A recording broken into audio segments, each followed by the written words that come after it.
Hey everyone, it's Sheena from Teton Raptor Center, and I'm here to give you all an update about how the current birds that we're treating in our rehab facility are doing. So let's go ahead and get started.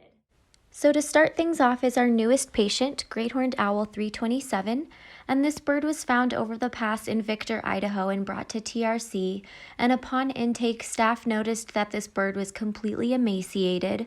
So right now we're working on getting him to gain weight, but it's something that you have to do slowly so you don't shock their system or so that their body won't shut down and not be able to process any food.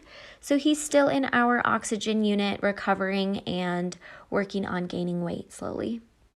Here we have Northern Saw-Whet Owl 319, and this bird was admitted because he's got a small chip in his humerus and he had a lot of bruising and swelling by his elbow.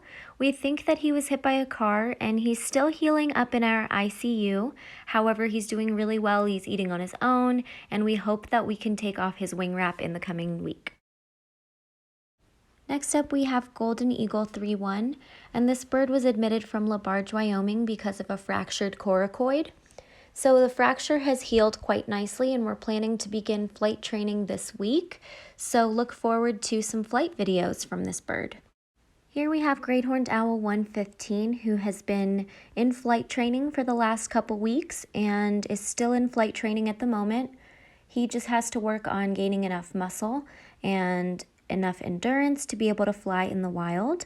Here's just a quick picture of us doing a keel check where we look at the bird's body condition to make sure that they're not too thin or not too fat.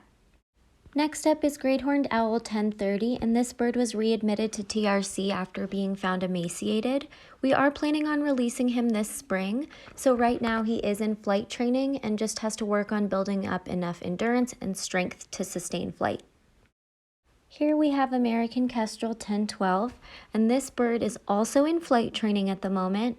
He's working on healing from some nerve damage in one of his wings, and that can take quite a bit of time, so we do anticipate having this bird in our care for a longer period than most.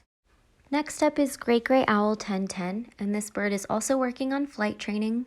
You can see in this photo right here that his right wing has a weird droop to it.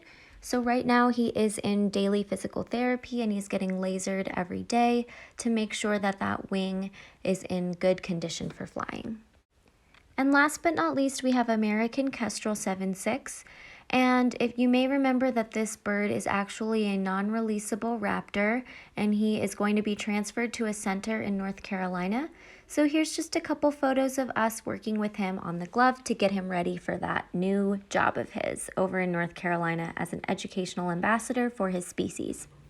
Okay, that's it for all of our birds. Thank you guys for tuning in this week, and I look forward to talking to you all next week. Bye!